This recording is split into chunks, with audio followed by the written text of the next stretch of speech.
Okay,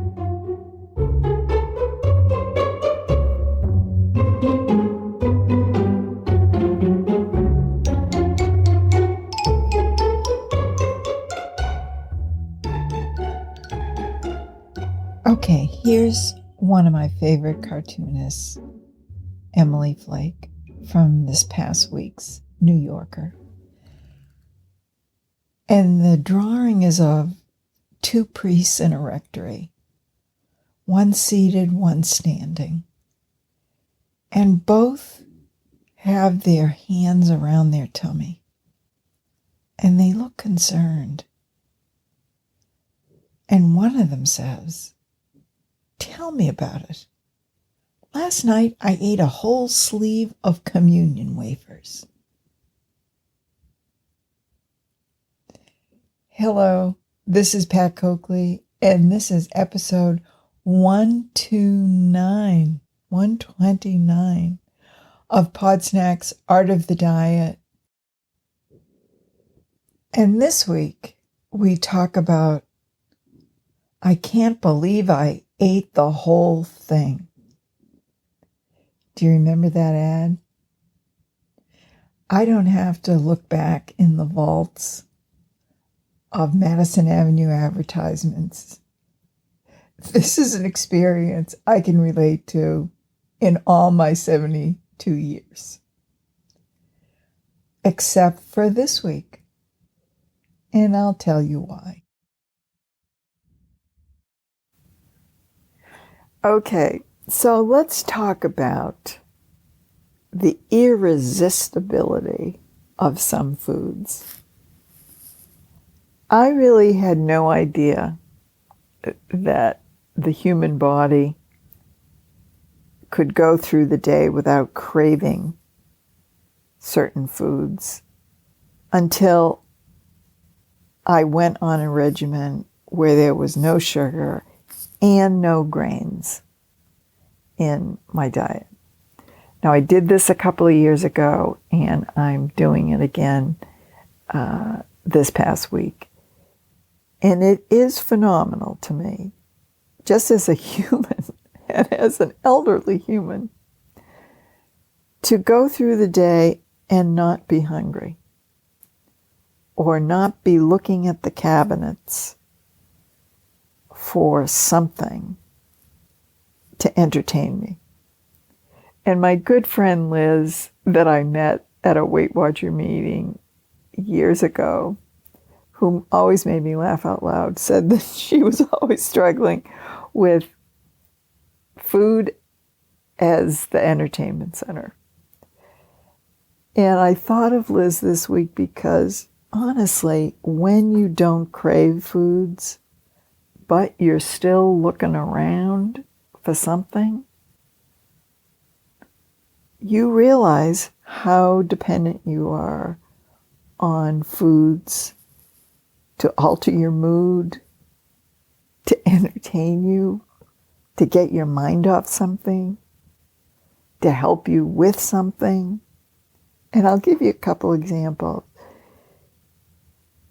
With the kind of foods that I'm eating, which are basically fruits and vegetables and proteins and some higher fat products like full whole milk yogurt, Greek yogurt, as opposed to the 0% fat yogurt. When I cook my egg, I cook it in a little pat of butter. I have some turkey bacon, things like that normally you'd be restricting yourself from in other regimes, or making them really very, very small items. In this particular regimen, not as critical in the overall picture as they are in a mixed food group regime. So the result of this sort of diet is that you really don't experience hunger in the way that at least I did on other programs. Even when I was eating properly in other programs and not exceeding portions and stuff, when it came time for a snack, boy, I'd been thinking about it. When it came time for a meal, I had been thinking about it. I was never someone who ever forgot to eat a meal. And on this regime, I could conceive of that. Now, grant you, I didn't, but I could conceive of it. And that is because when you have this combination of food with the higher fat content of some of it and protein, you simply aren't as hungry physically. Your metabolism isn't cranking out the kind of peaks and valleys that happen to me when I'm consuming sugar and grains, even whole wheat grains, which I proved 2 weeks ago when I took out sugar but added a whole lot of those Instant Pot whole wheat rice meals and whatnot. So when you don't experience the physical hunger, you realize when you're scanning the refrigerator and scanning the cupboards, you're looking for something that doesn't have anything to do with hunger. You're looking to alter your mood in some way, give yourself a little more pizzazz. In my case, I was clearly looking for something that was going to kick me in the rear end to get me out the door to do another walk, which I could usually depend on some sugary snack, even if it was limited in portion, to do that. But with this particular regime, you know, if you have your snack of chickpeas and celery, you're not thinking, wow, let me get out on that track. Let me go around a few more times. So I think a variety of us use food in ways that have nothing to do with hunger. That's not a new observation. But it is rare for me to be able to see how clearly embedded it is in my go-to impulses to look toward the cupboards as a way of addressing, as Liz would say, the food as entertainment factor. What's going to spice up my life a little bit? What's going to give me a little kick so that I can continue my project and I can want to go out and do a little more exercise? And the using of food to get us from point A to point B, those particular choices, which have nothing to do with hunger. I know we all know this, but I, for one, never really experienced how embedded it is until the hunger factor was eliminated by this particular diet regimen, which really does satiety, or whatever they call it. That's a big feature of this. And you can go hours without thinking about where is the next snack coming from, or what are you going to have for lunch. That's also sort of unusual, at least for me. So the irresistibility factor of certain foods does go down. I made a batch of cookies for my family, did not try any of the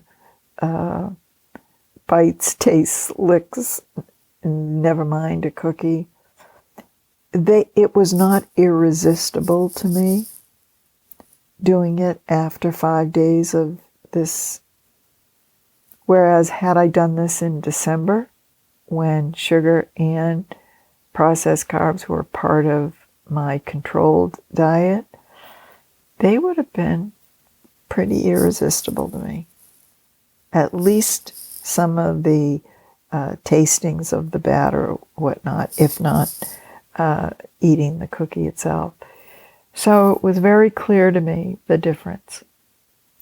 And what was also clear to me was that food wasn't as pleasurable, really.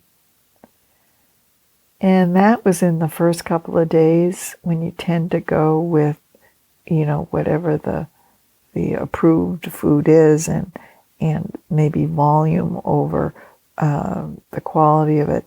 But I quickly decided I had to make some pretty darn good-looking meals. They had to appeal to my senses with visuals, with smelling nice, with looking nice, and with tasting good. And that is, in fact, what I did.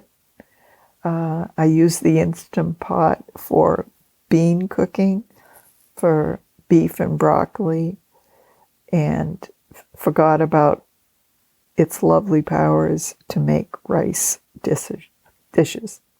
So that's the other thing that I became very aware of, is that the pleasure part of eating, which a lot of people are aware of who don't have a weight problem. Some of the foodies that we see out in the world, they don't have a weight problem, but they love food. And they love food because it gives them pleasure as well as feeds them. And personally, I'm not sure I ever really thought that much about the pleasure part, but this particular regimen does challenge me to make the food as pleasurable as possible, because food as an entertainment center really takes a hit when sugar and grain is out of it. So that was the other observation I had.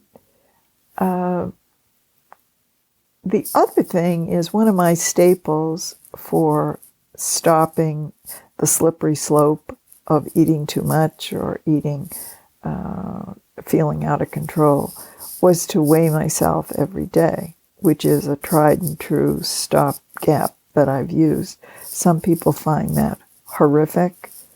I understand that, but for me it works, because fundamentally how I approach this problem is that I need accountability, and the truth of accountability has to be an external factor, like the scale.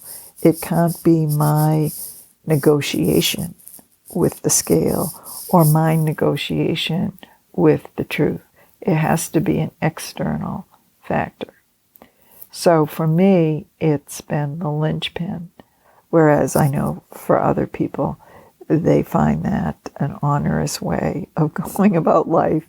I just consider it the way I have to go through it, because when I didn't use it as a GPS system, I was up and down all my life in terms of weight. I didn't have a fix on reality, really. But with this particular food regimen, you can feel actually less bloated very quickly. You can feel maybe your clothes loosening a little bit, but you don't necessarily see it on the scale. At least some people don't. That wasn't my problem this week. I felt both those things and saw them reflected on the scale. But I know from a couple of years ago that there were folks doing this and doing it religiously, perhaps even more religiously than I was doing it in terms of the ratios, because there's a certain combination of eating proteins, fats, and carbs in some relationship to one another. And some of these folks were really religious about them. And they didn't see it reflected in the scale. They saw it reflected in their clothes, but not the scale. And it was very discouraging. So, knowing that, what I decided to do was just weigh myself 3 times a week, or twice a week, and not put as much focus on that. Because if you're weighing yourself every day and you're religiously doing a program, you want instinctively to see that number going down. And you may rationalize one day where it doesn't go down, but you're going to have a harder time rationalizing 2 days in a row. So for me, I had to adjust that a bit. And I know if I keep this up in the future, I'm going to have to be aware of that. But the other thing is you have to be aware of portions with this. They sort of don't focus that as much in this program. And I understand that because you are altering your whole food program in a substantial way, and they don't want you to feel hungry. So they may suggest in the initial phases that the quantity is not as critical a thing as making sure of what that quantity is made up of. And I know, going into this as somewhat of a veteran, that the second week of this, I'm going to consciously eat less. Instead of having 2 pieces of turkey bacon, I'm going to have 1. So awareness of the effects of a program like this are important, but they also are indicative that whatever program I'm on, I have to pay attention. There's no program that I can get on and not pay attention. But I'm happy that I've done this week and altered the course of the past 3 weeks. And I think I'm going to commit to do it for a month at least. So that would be, it's January, it's Tuesday the 30th. So at the end of February, we'll see where I'm at. But I must say that the whole concept of using food for purposes other than feeding yourself, I never see it quite as clearly as when I eliminate these 2 food groups and go, wow, why am I looking at these cabinets? Why? Because I am not hungry.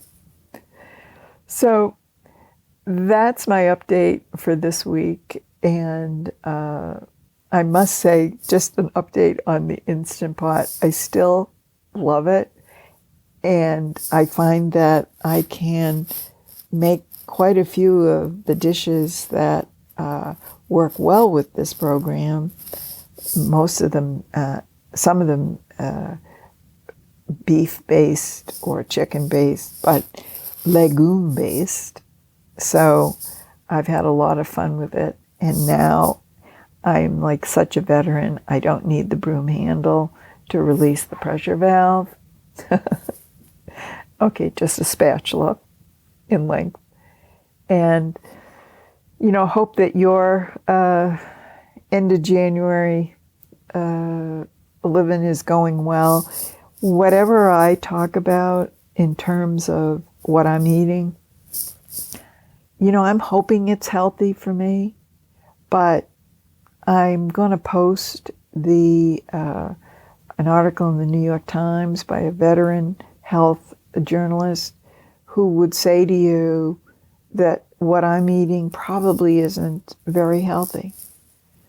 Now, I know there's another side of this, that there are doctors who would say that it is, But I point it out only for this reason. You and where you're at with your health situation, that is your decision to make. You alone know the variables.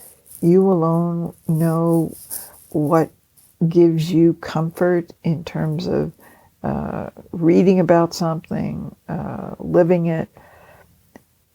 The only thing that perhaps could transfer from my life to yours is the degree of thought that I have to give this every day.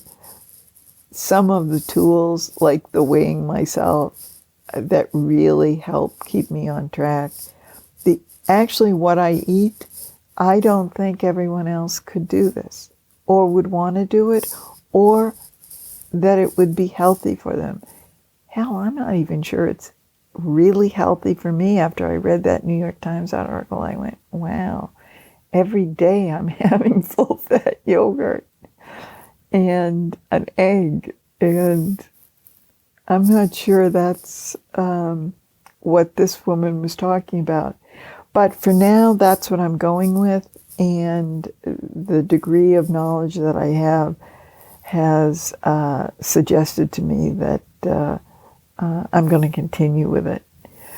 But wherever you are, I wish you well. I'd love to hear on my Facebook group, which is at facebook.com/ArtoftheDiet.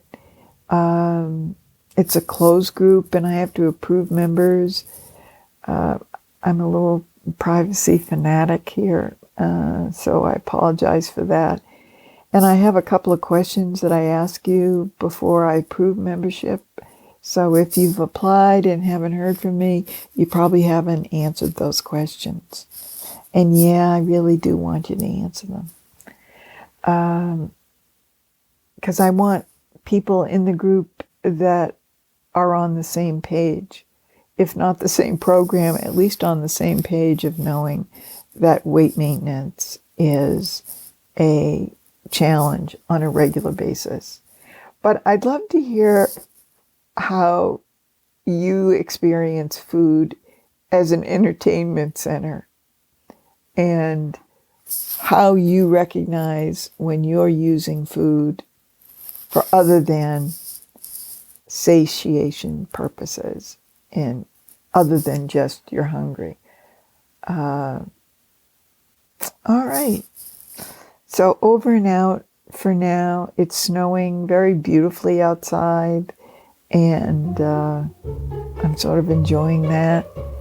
And I'm off to the Instant Pot to make some chickpeas. Take care.